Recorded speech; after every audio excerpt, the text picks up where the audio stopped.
It's January 1st, 2024, and today's Mariner of the Day, 87 days until opening day, is not exactly a Mariner of the Day. This is more a open letter to Mariners President of Baseball Operations, Jerry Dipotto. Jerry, please start spending money. I know you brought in Mitch Garver, who's going to help the team a great deal. You did not uh, give the qualifying offer to Teoscar Hernandez, which I'm totally okay with that because I don't think he was worth $20 million for one season, since he has no club control left. If he had club control, I would have wanted him back, but without club control, he's not worth being on the team. But looking at the team this year, the team has immense needs for people who can hit home runs and people who can get on base. Now we have Julio Rodriguez. He can hit home runs, he can get on base, and he can steal bases. We got J.P. Crawford. We got Cal Raleigh. Okay, that's three players. We've got Mitch Garver. Mitch Garver can hit a fastball. He can hit home runs. He can play backup catcher if we absolutely need him to. Tom Murphy leaving in free agency, totally understandable decision. The trade of Eugenio Suarez did take away some strikeouts. Now, the trade of Jared Kelnick is interesting. I did not necessarily think it was a good trade, but I do agree with it, as it is important that we don't have a player who, in the middle of a potential playoff push, kicks a can or a water cooler or whatever it was that he kicked and breaks his foot and injures himself to the point that he can't play. That was an unfortunate incident, and I do understand getting him off the team. Now, at the moment, the Mariners roster next year has amazing starting pitching. Bryce Miller, Logan Gilbert, Brian, Bryce, what am I thinking, Bryce? Hold on.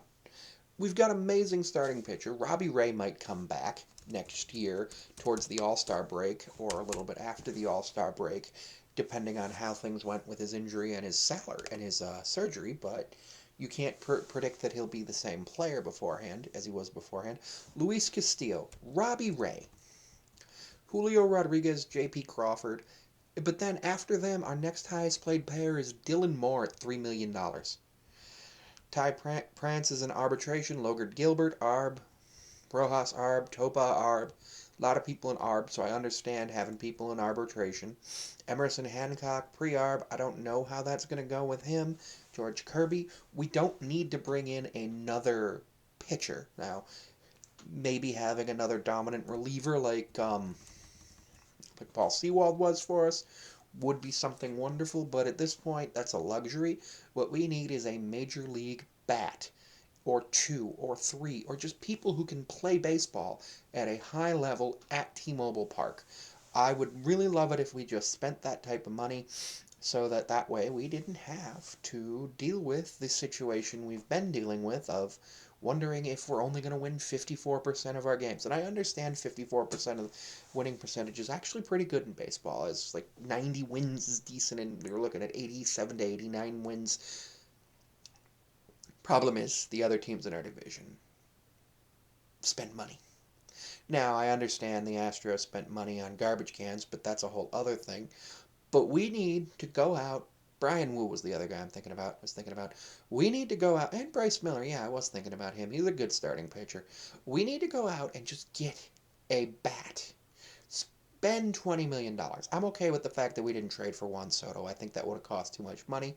Plus, clients for him never sign extensions, so that's okay. I'm also okay with not getting Ohtani because obviously $70 million per season with $68 million of it deferred was not something that I think any team should put themselves in. I have issues with deferred salary in general, but good for him. I'm okay with not having Ohtani.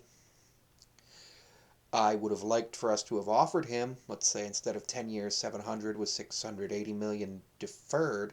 Let's say we had offered him 6 for 460, which would have been a really high contract, and it would have had the same net present value, which would have been really good. I would have loved to have tried to offer that, but I don't think he would have taken it. I think he was ultimately always going to the Dodgers because he had some players, or not some players, some reporters and some other people in his life who literally their life was made easier by him staying in Los Angeles, and there was no way he was ever going back to the Angels. Happily, he's out of the division, so hooray! But please, Jerry, spend money. And if the owners aren't letting you spend money, tell us. I mean, you might get fired if you do that, but at least we'll know, and we won't be mad at you.